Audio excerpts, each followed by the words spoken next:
The 8th of November, 1519. The causeway across Lake Texcoco. You can smell the copal incense burning in 1,000 braziers. You can hear the silence of 80,000 people watching from rooftops.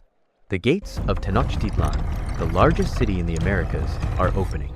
600 Spanish soldiers are walking in. The emperor who ordered those gates opened had scouts. He had spies. He had messengers who told him exactly what these men did to the cities they passed through. He knew, and he opened the gates anyway. I was there. I watched him choose, and I will show you why you would have made the same choice. I have watched empires end, dozens of them, and the question that follows me across every century is never times. Why didn't they fight times? It is, why did they cooperate with the thing that destroyed them? There is a name for what Moctezuma did. Leon Festinger identified it in 1956. It is called cognitive dissonance. By the end of this, you will not just understand what happened to Tenochtitlan. You will recognize where you are doing it right now. Tenochtitlan in 1519 was not a city. It was an engineering solution to an impossible problem. You cannot build a metropolis on a lake. The Mexica did it anyway. They drove wooden pilings into the lake bed. They built artificial islands from woven reeds and mud.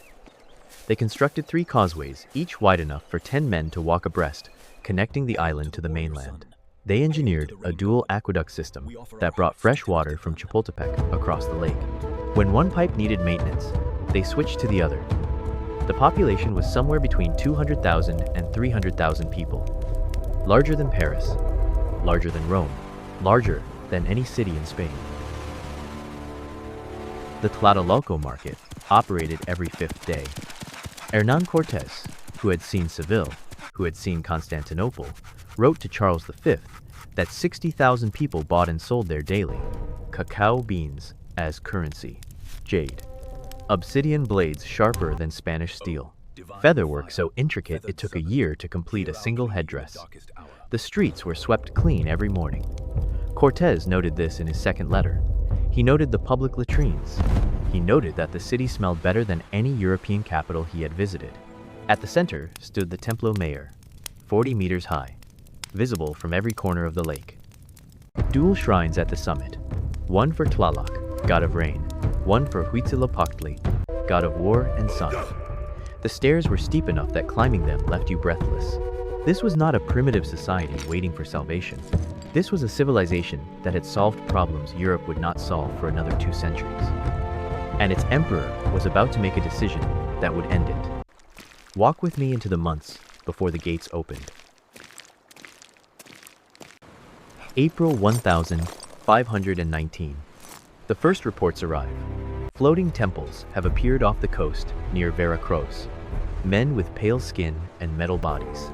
Animals tall as houses that they ride like boats. Moctezuma sends emissaries, not soldiers, emissaries. They carry gifts, the turquoise mask of Tezcatlipoca, the feathered serpent costume of Quetzalcoatl, gold discs the size of cartwheel. They are not bribes, they are tests. If these strangers are gods, they will recognize the regalia of their own divinity. The strangers take the gold. They melt it down. The emissaries return with detailed intelligence. The strangers have weapons that make thunder and fire. They have war dogs that can disembowel a man. They are not many. Perhaps 400, perhaps 500. They have made alliance with the Totonacs, who have hated the Mexica for generations. Moctezuma calls his council. He does not call his generals. You need to understand what he knew. His scouts were not fools. They counted the Spanish. They watched them drill. They saw what happened when the Spanish reached Cholula in October, a city of 30,000, allied with Tenochtitlan. The Spanish claimed the Cholulans were planning an ambush. They gathered the nobility in the central plaza. They sealed the exits. They killed 6,000 people in 6 hours. The messengers brought this news to Moctezuma in detail. The Spanish had cannons. They had cavalry. They had steel swords that did not shatter like obsidian. It is heavier than it looks, but they were 600 men, and Moctezuma commanded an empire of 5 million. Long live the emperor. He sent more gifts. By the will gifts. of the gods, we are prosperous. Here is what cognitive dissonance looks like, before it has a name. You receive information that threatens your understanding of the world. You have two choices. You can accept the information and rebuild your worldview from rubble. The strangers draw Or near. you can adjust the information until it fits the world you already believe in. Moctezuma had built his entire reign on a prophecy.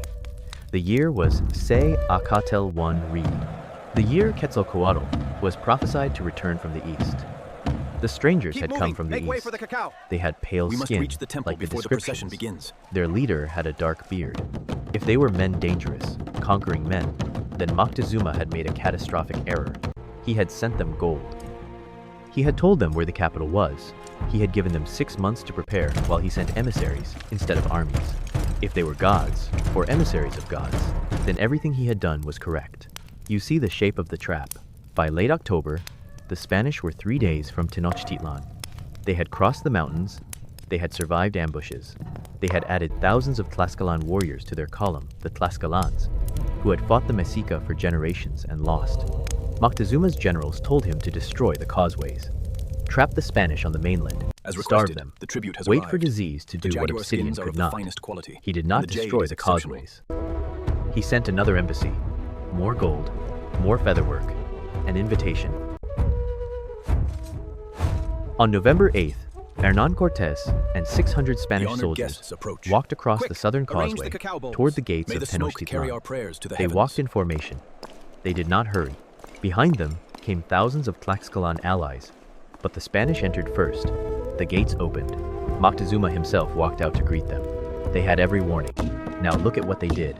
Not vague omens, not whispers from priests. Documented intelligence, delivered by trained observers, over 7 months. Begin with Cholula, October 1519. The Spanish and their Tlaxcalan allies entered the city as guests. They were fed, they were housed. Then, in the central plaza, they killed the gathered nobility. 6,000 dead in an afternoon. The survivors fled. We welcome you, great Some servants, of them and offer fled these humble toward gifts. We accept Tenochtitlan. your generosity, Lord. Moctezuma's Rest assured, spies we will were take our already leave in there. due time. They had watched it happen. The report that reached the palace was not ambiguous. The Spanish did not negotiate. They did not accept tribute. They did not install a governor and move on. They destroyed the leadership of every city they entered and replaced it with something unrecognizable. This was not the behavior of gods.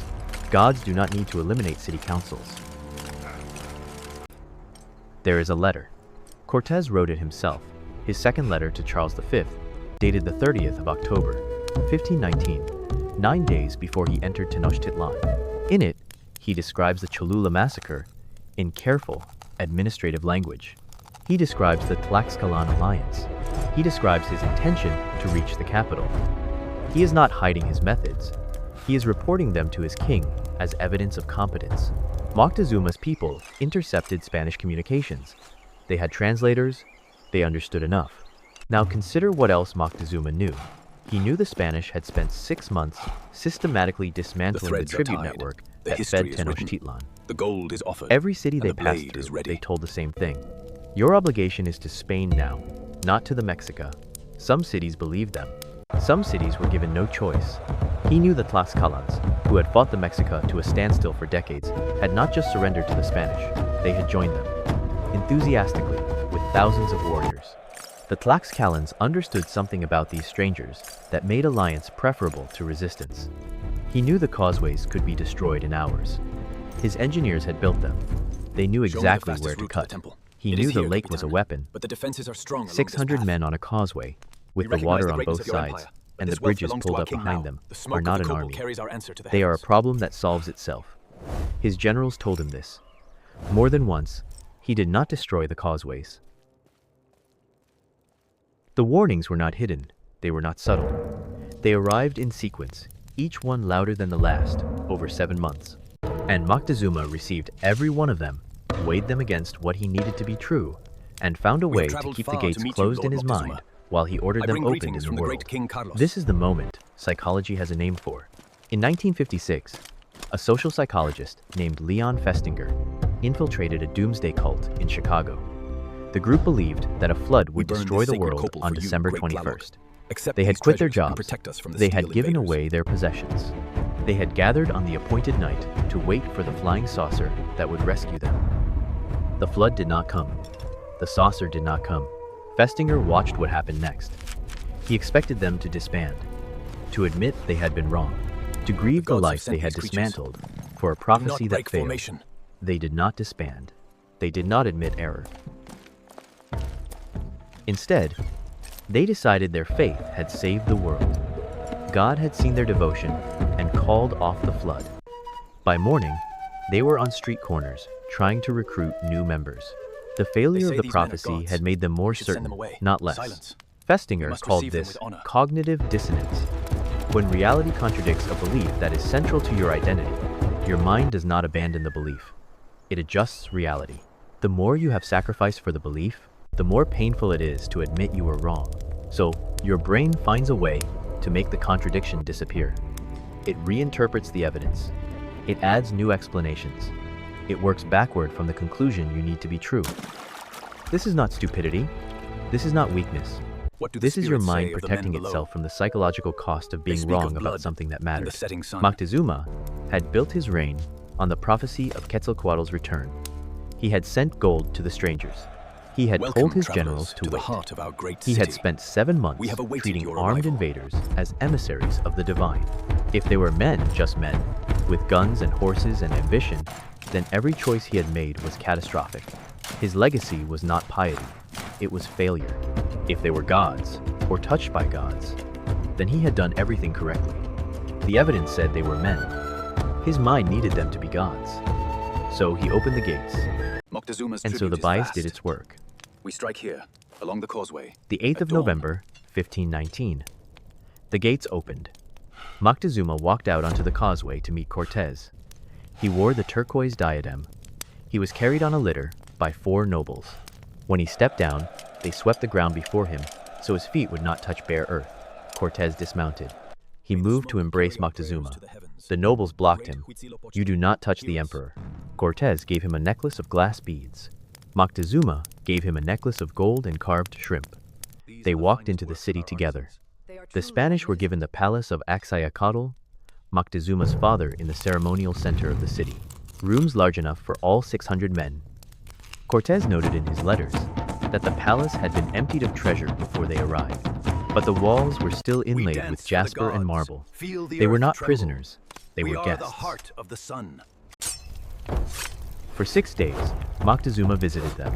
He showed them the city. He took Cortes to the top of the Templo Mayor. From there, you could see the entire valley, the causeway, the aqueduct, the chinampas stretching across the lake like a floating garden. Cortes later wrote that it looked like something from a dream. Moctezuma explained the temples. He explained the sacrifices. He explained that the gods required blood to keep the sun moving across the sky. Cortes told him the gods were demons. Moctezuma did not have him killed. On November 14th, 6 days after the Spanish entered, Cortes received troubling news from the coast. A Spanish garrison at Veracruz had been attacked by Mexica forces.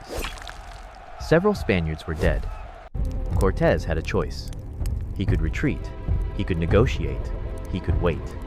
He walked into Moctezuma's palace with 5 captains and 30 soldiers. He accused Moctezuma of ordering the attack. He demanded that Moctezuma come live in the Spanish quarters as a hostage until the matter was resolved. Moctezuma refused. His nobles prepared to fight. The Spanish put their hands on their swords. Then Moctezuma agreed. He told his nobles it was temporary. He told them the gods required it. He walked across the plaza to the palace of Quetzalcoatl and moved into rooms next to Cortes. The emperor of 5 million people became a hostage in his own capital. He could have refused. His guards outnumbered the Spanish 30-1 in that room alone. The Spanish had no escape route. They were surrounded by a city that could have drowned them in bodies. But if he fought them, if he killed them, then they were not gods. They were men. And everything he had done for 7 months became indefensible. So he went. For 6 months, Moctezuma ruled from captivity. He issued orders, he collected tribute. He told his people that this arrangement was acceptable, temporary, part of a larger plan they did not yet understand. Cortes melted down the gold in the palace treasury. He forced Moctezuma to swear loyalty to Charles V. He brought priests to preach in the Templo Mayor. Moctezuma allowed it. In May 1520, the Mexican nobility had seen enough. They elected a new leader, Quetzalcoatl. Moctezuma's brother. They attacked the Spanish Cortes.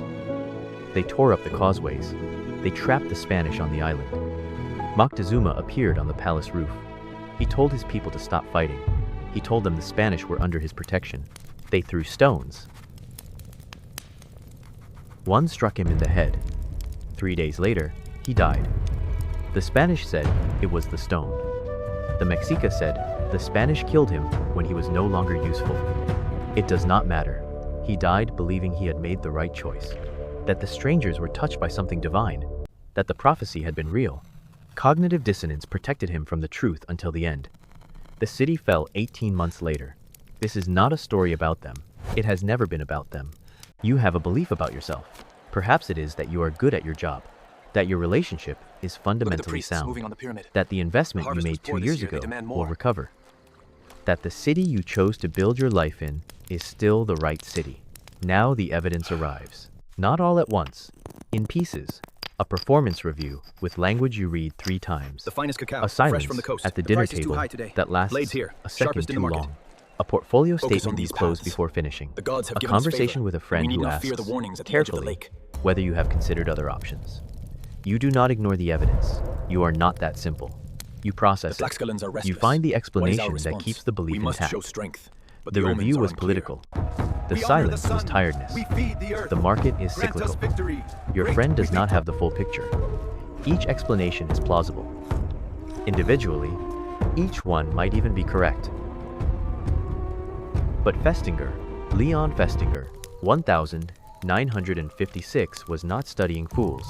He was studying Great people who had Huitzilopochtli, organized their accept lives our offering. around a belief so Steady the central earth. that Protect your abandoning it temple. would require them to grieve everything they had built on top of it. The cult members had quit their jobs. Moctezuma had sent gold and told his generals to wait. You have spent 2 years. You have told people you were certain. The cost of being wrong is not just being wrong. It is everything you did while you were wrong. So your mind protects you. It adjusts the evidence. It finds the interpretation that keeps the structure standing. This is what Moctezuma's mind did on the causeway. Not because he was weak, because he was human. You recognize the feeling. That is the point. I have stood on that causeway in 100 different forms, different empires, different prophecies, different gates.